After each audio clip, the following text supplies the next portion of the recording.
So, unless you happen to know the distance between all the places mentioned in your family tree, you need to map them each time you work on a particular family. So, the first thing I do when I look at a new family that I'm going to look at and or a new person and see if they were married or whatever is I focus on the place where that person lived.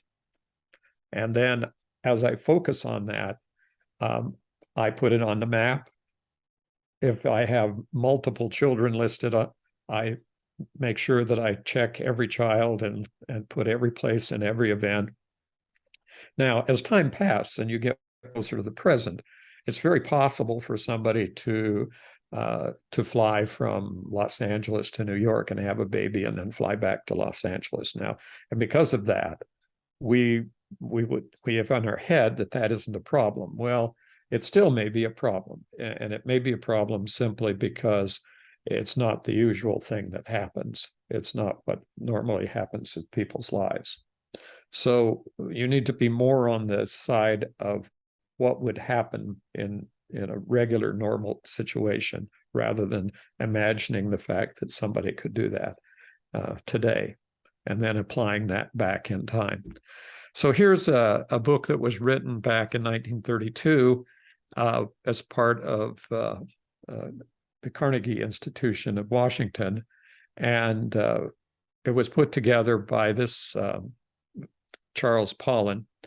And then it shows maps. And these maps had different kinds of things, rates of travel in different years, and how fast it was. So if you look at the upper left-hand corner, you'll see in 1800, the lines are all really, really close together and the dates.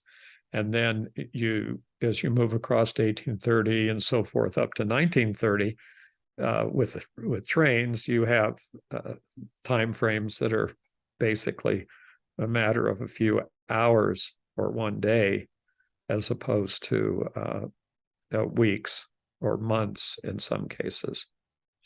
And also down below, there's the river system, which shows you how fast, where the people could actually travel if they were traveling by boat. Those are the navigable river systems in America.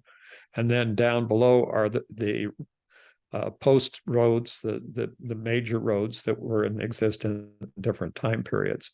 So when you get back into the time in the 1700s and going backwards, you'll see there's only mainly one road north and south in America.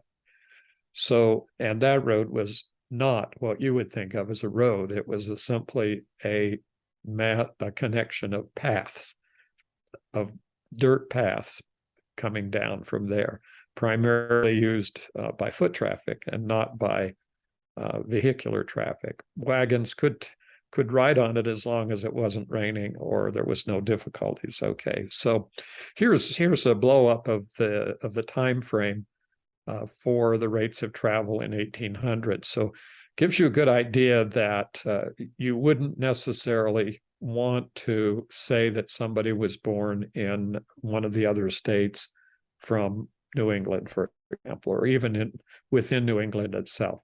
Now, why is that? Well, you think about traveling today, you get in your car, you drive, you'll go 500 miles in a day or whatever, and that's sort of a normal distance. But back then, if you were going to go and it was going to be a week, you'd have to plan ahead. You don't know who's out there. You don't know where you could stay.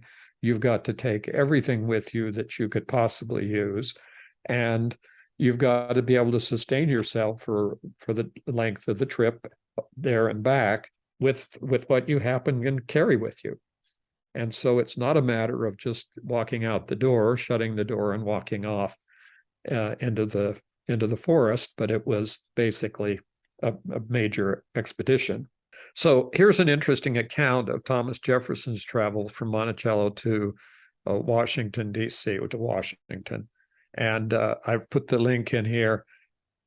What it does is it tells in detail day to day how long it took Jefferson to make trips to Washington, D.C. back and forth, and the things that they encountered, from the fact that they would find wagons mired up past their wagon wheels in mud and take a great deal of time getting from place to place. So this is, it's the reality.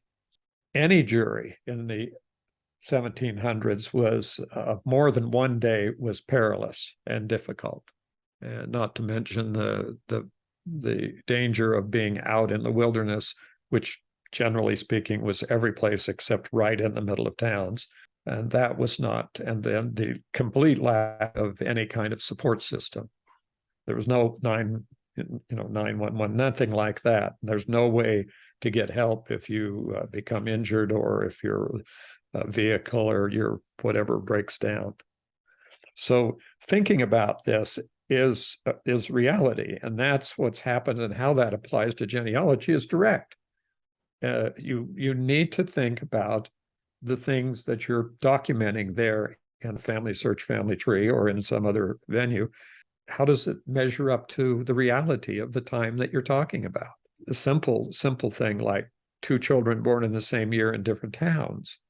Back in 2018, MyHeritage and their staff had a number of individuals who were trained and professionals to do a very large survey. And what they did with this is they compiled all the records on MyHeritage, the billions of records, and all the people in all the family trees on MyHeritage, and all the people in the family tree on Family Search, and all the source records of both Family Search and MyHeritage. All that information, put it into one huge computer program, and started asking questions of the data. And people are able to do things like this. So the statement here was that before 1750, most Americans found a spouse within 6 miles of their birthplace.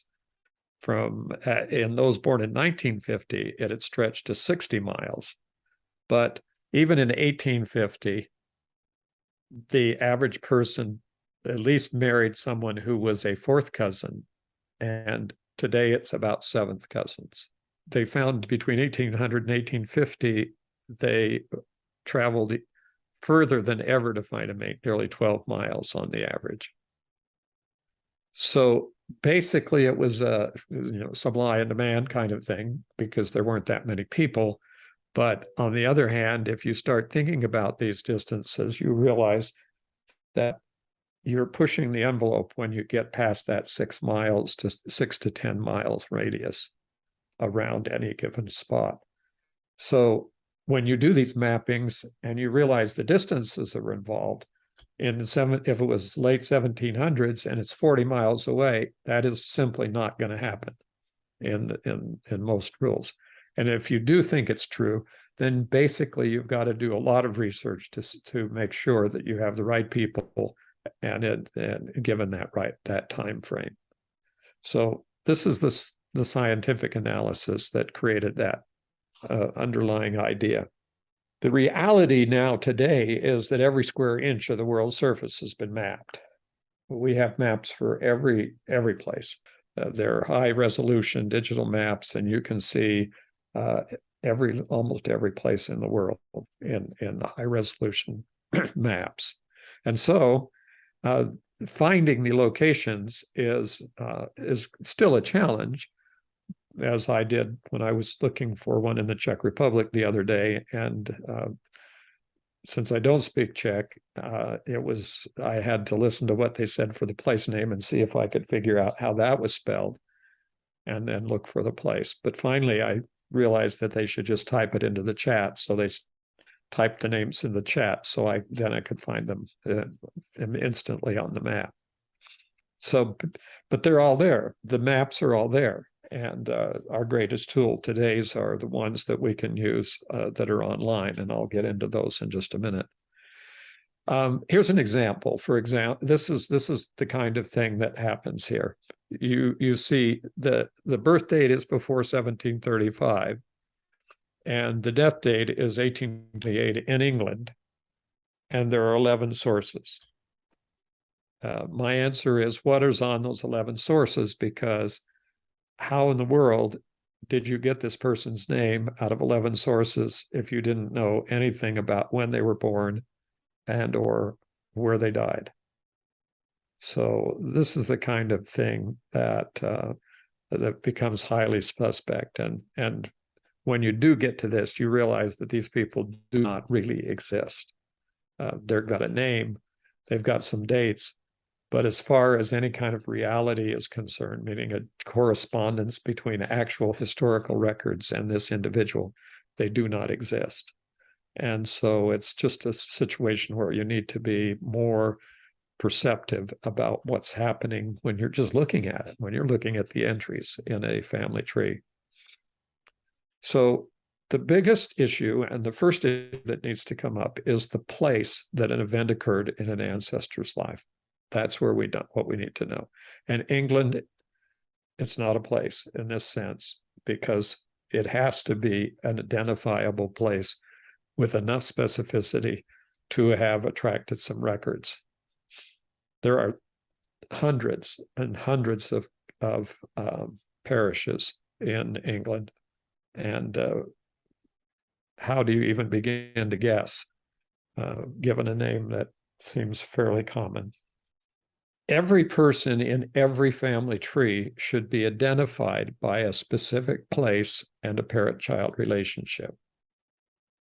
So if you have your going back and you go back in your pedigree and you find that, and you look at every single step in the pedigree, which I do regularly with everything I do, and you look through each one of those, and the thing you're looking for isn't census record. Well, maybe a census record if it shows parent-child relationship, but any record that shows parent-child relationships.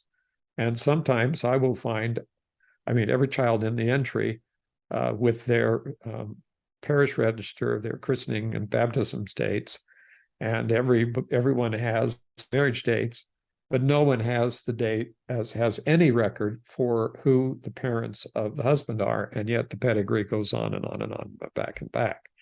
That's what we mean. When you're missing that document, you've